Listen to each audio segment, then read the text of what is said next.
Bonjour à tous, je suis très heureux de vous retrouver aujourd'hui pour la 4e vidéo consacrée à la défonceuse. Vous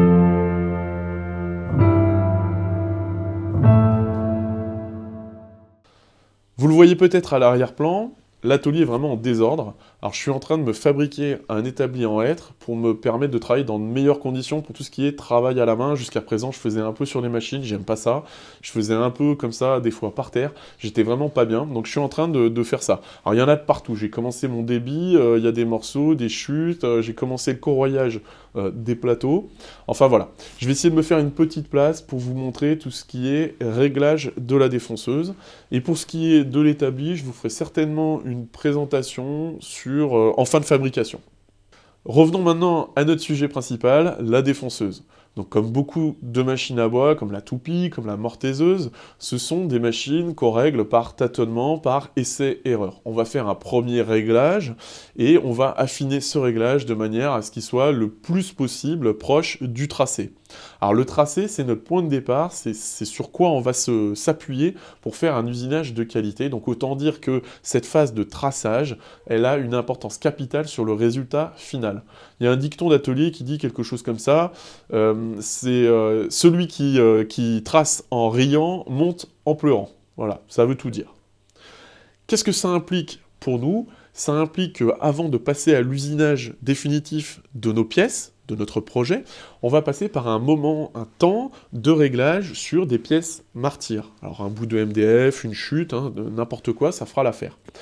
Par contre, il y a certains assemblages, certains usinages qui vont demander à ce que, en amont, dans notre débit, on prévoit par exemple une traverse supplémentaire qui va être une pièce d'essai, qui aura parfaitement les dimensions d'une traverse de notre projet, et qui nous permettra de régler notre machine en conditions réelles, de manière à avoir le réglage optimum pour régler le tenon en bout de traverse. Premier réglage, la vitesse de rotation de la fraise. Alors pourquoi c'est très important? Parce que ça conditionne la sécurité dans laquelle on est. Je m'explique. Si on tourne trop lentement avec une fraise, avec un outil coupant en général, il y a des risques de rejet. Ça veut dire que la machine, elle va refuser d'usiner, elle va avoir tendance à reculer. Si vous avez mal fixé le morceau de bois que vous êtes en train d'usiner, il va avoir tendance à partir. Donc là, il y a vraiment un risque assez évident. Si on tourne trop vite, au contraire, on va arriver aux limites mécaniques de résistance de l'outil, et la conséquence ultime, on va dire que c'est l'éclatement de l'outil. Alors, la vitesse de rotation, elle dépend essentiellement du diamètre maximum de la fraise. Donc je vais regarder le diamètre de ma fraise et je vais me rapporter à la notice d'utilisation de ma machine dans laquelle je vais trouver un petit tableau qui va reprendre en fonction du diamètre, parfois de la matière qu'on usine, est-ce que c'est du massif, est-ce que c'est du panneau, voilà, et bien on va me dire il faut mettre le variateur sur 6 par exemple. Voilà, donc ça c'est un réglage qui est vraiment très important pour la sécurité. Alors il y en a qui vont me dire, ouais mais moi sur ma machine, j'ai pas de variateur. Alors là, c'est le cas par exemple sur cette petite affleureuse, il n'y a pas de modification possible de la vitesse de rotation. Mais par contre, il faut aussi se rapprocher de la notice d'utilisation qui va vous donner un diamètre minimum et un diamètre maximum de fraise à utiliser avec cette vitesse de rotation. J'ajoute que sur certaines fraises un peu haut de gamme, il y a la vitesse de rotation qui est notée sur la queue de la fraise, ce qui permet aussi, en se rapportant à la notice de la machine, de tourner à la bonne vitesse. On va parler rapidement maintenant du montage de la fraise sur la machine. Alors c'est assez simple, toutes les machines sont assez semblables, elles ont un système qui permet de bloquer l'arbre. On introduit la fraise dans la pince. Moi, j'en mets au moins les 3/4 de la queue dans la pince. Je fais dépasser quelques millimètres, voilà, ici, entre la pince et la fraise. J'approche à la main, et une fois que je peux plus le faire à la main, je mets un petit coup de clé, voilà.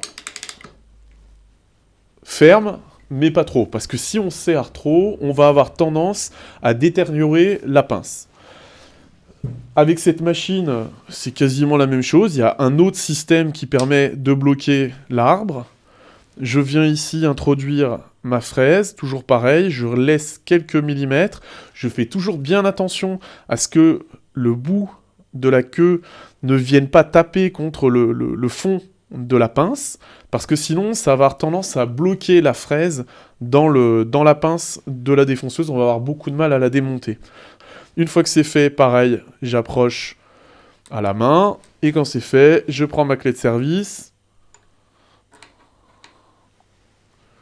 et je mets un petit coup, sans trop de dureté, quoi. On va parler maintenant du réglage en profondeur, et moi je fais le distinguo entre deux types de machines. Alors c'est ma définition à moi, peut-être que d'autres personnes verraient les choses différemment, mais moi je fais le distinguo comme ça. Ça c'est une défonceuse parce qu'elle a des colonnes avec des ressorts qui lui permettent de descendre en plein bois, en plein panneau, de descendre, de faire l'usinage et de remonter. Et ici, on a une affleureuse qui, elle, n'a pas cette faculté de monter et de descendre facilement. Une fois que la machine est réglée, elle n'a plus la faculté de rentrer la fraise complètement. Sinon, on va perdre notre réglage. Donc c'est une machine qu'on va utiliser plutôt pour travailler sur le bord des pièces, sur le champ des pièces. Je vais utiliser une fraise à quart de rond avec un roulement. Et on va la régler en profondeur, de manière à ce qu'il y ait juste le quart de rond qui apparaisse, et pas le petit carré, c'est le petit truc à angle droit qui apparaît des fois sur les moulures un peu traditionnelles. Donc moi je veux juste casser un angle. J'appuie sur un bouton qui me permet de dégrossir le réglage, je mets mon œil tangent à la semelle, et je fais en sorte que le petit carré du quart de rond n'apparaisse pas. Avec cette deuxième molette, je viens juste régler un peu plus finement, voilà, en sortant un tout petit peu plus ma fraise, mais je fais toujours mon réglage de façon à ce que la fraise ne sorte pas assez. Je le sais, je sais que la machine n'est pas totalement réglée et qu'il va me falloir progressivement sortir l'outil un petit peu plus. Je vais commencer sur un morceau de martyr, une chute, et ça sert à rien d'aller moulurer 20 cm, on fait 2-3 cm, ça suffit. Je fais un premier passage, je vérifie le résultat, et je me rends compte effectivement que mon outil n'est pas assez sorti. Alors je vais de nouveau le sortir un tout petit peu plus. Il y a un truc que je ne vous ai pas montré, c'est le blocage pour bloquer le réglage qui ne bouge pas. Donc je viens bloquer. Je fais de nouveau un passage,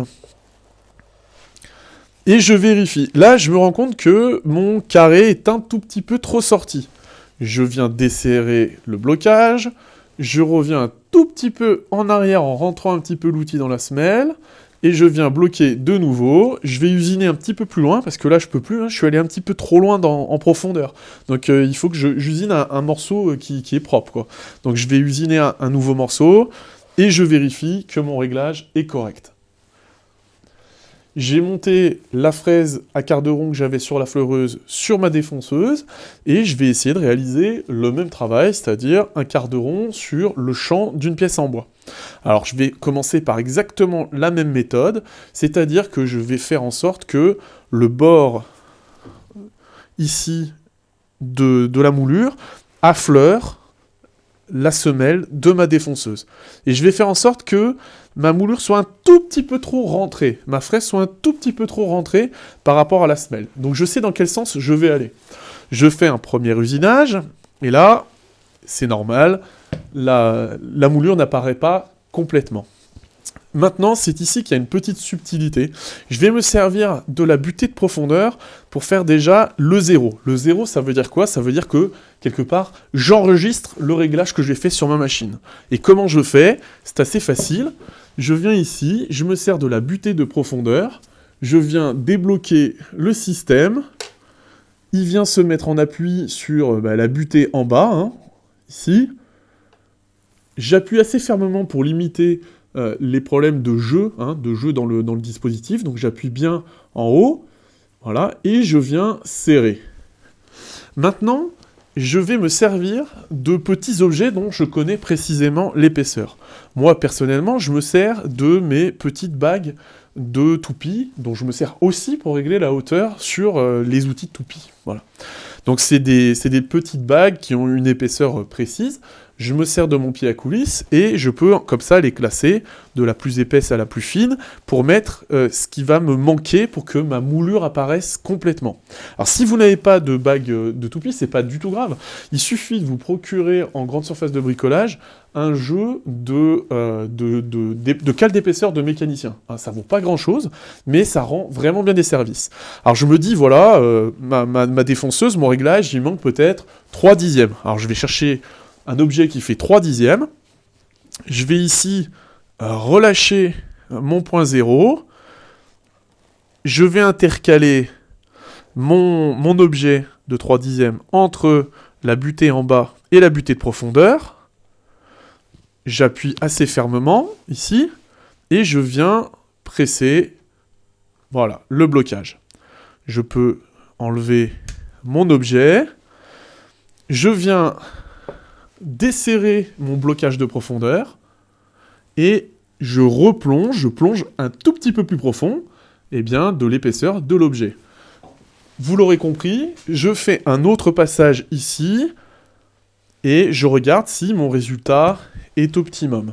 Alors par tâtonnement, par essai successif, vous allez voir apparaître votre moulure complètement. Alors ce qui peut se produire, c'est que vous alliez trop loin, et on voit apparaître le petit carré qui est au-dessus du quart de rond. Moi je veux pas du petit carré, parce que je trouve que ça fait un petit peu rustique, et là, dans cet exemple-là, j'en veux pas.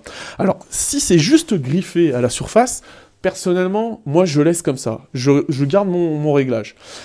Je sais que de toute façon, mes moulures, je vais devoir les poncer. Donc c'est pas un souci. Je vais mettre un petit coup de papier et la griffure va disparaître, de même que les petits défauts d'usinage qu'il peut y avoir sur la moulure, en tout cas les défauts d'aspect.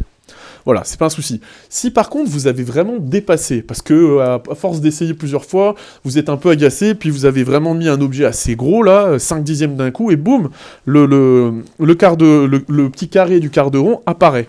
Là, on va faire une autre opération. On va essayer de remonter un tout petit peu notre fraise sous la semelle de la défonceuse. Et comment on va faire ? Eh bien, c'est assez simple. On va faire de nouveau le point 0. J'enregistre, autrement dit, j'enregistre le réglage que j'ai sur ma machine. Voilà, je l'enregistre comme ça.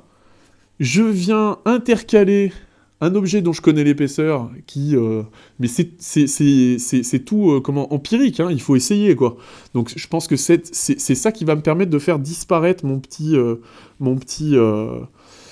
carré. Je viens mettre cet objet ici, je verrouille, j'enlève mon objet, et je fais un autre passage, et normalement, si j'ai bien fait les choses, le petit carré qui apparaissait assez prononcé sur le bord a disparu. J'espère que c'est clair et que vous avez compris comment on fait le réglage de profondeur. Petite parenthèse, ce que je vous montre aujourd'hui, c'est en considérant que votre machine n'est pas équipée d'un réglage micrométrique de la profondeur. Alors moi j'ai cette chance, mais ce système-là, il reprend exactement le principe des cales d'épaisseur, sauf que les cales sont intégrées à ce dispositif, si on veut, hein, dans l'idée, et on n'a pas besoin de cales extérieures pour venir mettre entre la butée de profondeur et l'appui qu'on a ici. Hein. Mais sinon, c'est le même principe, et moi j'ai utilisé plusieurs années une défonceuse qui n'avait pas ce dispositif micrométrique, c'est pas du tout un souci. On arrive à faire un réglage vraiment au dixième de millimètre avec des jeux de cales sans aucun problème. Alors là, on va faire le réglage du guide parallèle, mais d'abord, il faut qu'on fasse de nouveau notre réglage de profondeur, parce que j'ai changé la fraise. Ici, c'est une fraise droite. J'ai envie de faire une feuillure de 6 mm de profondeur. Je fais mon point 0, mon altitude 0. J'appuie sur ma machine. La fraise est en contact avec le support. Alors, il vaut mieux le faire sur du bois, hein, parce que sur du métal, on va avoir tendance à ébrécher les tranchants carbure. Donc toujours sur du bois, je viens serrer ma profondeur de manière à ce que la machine ne bouge plus. Ici, avec la butée de profondeur, je la libère. Je viens intercaler une clé de 6 mm entre la butée de profondeur et puis ici, le petit arrêt. Je serre, j'enlève la clé. Je viens libérer ma machine. Ici, là, dans mon martyr, j'ai un trou. Donc, je vais pouvoir plonger dans ce trou-là pour essayer. Et comme ça, j'ai la certitude que ma machine est correctement réglée et qu'elle va plonger de 6 mm. Sur cette machine, il existe une autre méthode pour régler la profondeur de passe avec cette échelle graduée.